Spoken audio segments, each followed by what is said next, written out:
ఉన్న భారతీయ జనతా పార్టీ 14వ ఆర్థిక సంఘం ఏదైతే ఉందో వాళ్ళు ఏమన్నారంటే 14వ ఆర్థిక సంఘం వాళ్ళు ఏ రాష్ట్రానికి ప్రత్యేక హోదా ఇవ్వాల్సిన అవసరం లేదు అని వారు ప్రకటించారని చెప్పి కల్లబొల్లి మాటలు మనకు చెబుతున్నారు. 14వ ఆర్థిక సంఘం ఏదైతే ఉందో అది ఎప్పుడు కూడా వాళ్ళ రికమెండేషన్లో ఈ విషయం చెప్పలేదు. మనకు లభించని ప్రత్యేక హోదా మరియు విభజన హామీలు, అందువల్ల సాధించుకొస్తామని మనం అందరం కూడా ఓటు వేసి గెలిపించిన నాయకులు ఈ ప్రత్యేక హోదా అన్నది ముగిసిన అధ్యాయం అన్న ఒక ప్రచారం చేయడంలో వాళ్ళు చాలా బిజీగా ఉన్నారు. కూడా ఏ రాష్ట్రానికి ప్రత్యేక హోదా ఇవ్వాల్సిన అవసరం లేదని వాళ్ళు ఎప్పుడూ చెప్పలేదు. ఇప్పటికీ కేంద్రం కావాలనుకుంటే ఏదైనా రాష్ట్రానికి ప్రత్యేక హోదా ఇవ్వచ్చు అని ఆయన రాశారు. 8వ తారీఖున జంతర్ మంతర్లో వందలాది మంది ధర్నా చేస్తే ఆంధ్రప్రదేశ్ మీడియాలో ఇంత మొక్క రాలేదండి. బాధతో చెప్తున్నాను. విశాఖ ఉక్కు కర్మాగారం కోసం వందలాది మంది ఇక్కడి నుంచి విశాఖపట్నం నుంచి ఢిల్లీ వెళ్ళి ఆ చలి గాలులు, ఆ రోజు గాలులు కూడా ఉన్నాయి, కూర్చుంటే కనీసం నేను ఎక్స్పెక్ట్ చేసేది ఒక ప్రాంత అస్తిత్వం కోసం, ఆత్మగౌరవం కోసం పోరాడుతున్న వారికి దయచేసి అది ఇవ్వాల్సిందిగా నేను విన్నవిస్తున్నాను.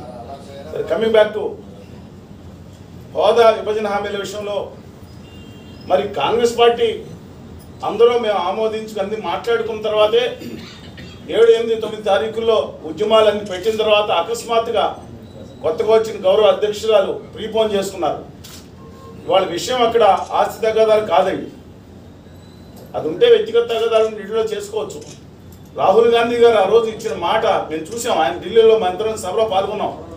భారత్ జోడో యాత్రకి వెళ్ళిన ఆయన కళ్ళలో నిజాయితీ కనబడింది. వాళ్ళ తల్లి గారి ఆధ్వర్యంలో విభజన జరిగినప్పుడు విభజన జరిగిపోయింది, కానీ ఆంధ్రప్రదేశ్ అన్యాయం జరిగింది అనేది ఆయన కళ్ళల్లో నాకు కనబడింది. మేము ఇక్కడ కేటీ రామారావు గారు, రేవంత్ రెడ్డి గారు, బట్టి విక్రమార్క గారు, ఆర్ఎస్ ప్రవీణ్ కుమార్ గారు, సాంబశివరావు గారు, వెంకటరెడ్డి గారు, వీరభద్ర అందరూ కలిసి నేను కేంద్రం మీద పోరాడుతున్న మా హక్కుల కోసం. మీ ఆంధ్రప్రదేశ్కి ఏమైంది? ఇవాళ ఢిల్లీలో కూర్చుని ఆ ఢిల్లీ పాదశాల చుట్టూ తిరుగుతున్నారంటే బాధ కలిగిందండి నాకు. ఇది భావి తరాల సమస్య. ఒక తరం ఇప్పుడుగా పోయిందండి. 10 సంవత్సరాలు అయింది. ఒక తరం ఇప్పుడుగా పోయింది. ఈ రాజకీయాలు ఆడుకోవడానికి, స్కోర్ సెటిల్ చేసుకోవడానికి కాదు. జెండా లేకుండా ఇవాళ ఈ పార్టీలు వచ్చినాయి. జెండా పెట్టుకోలేదు. ఈ పార్టీలాగా జెండాల కోసం పెట్టుకుని ఓట్ల కోసం రాలా.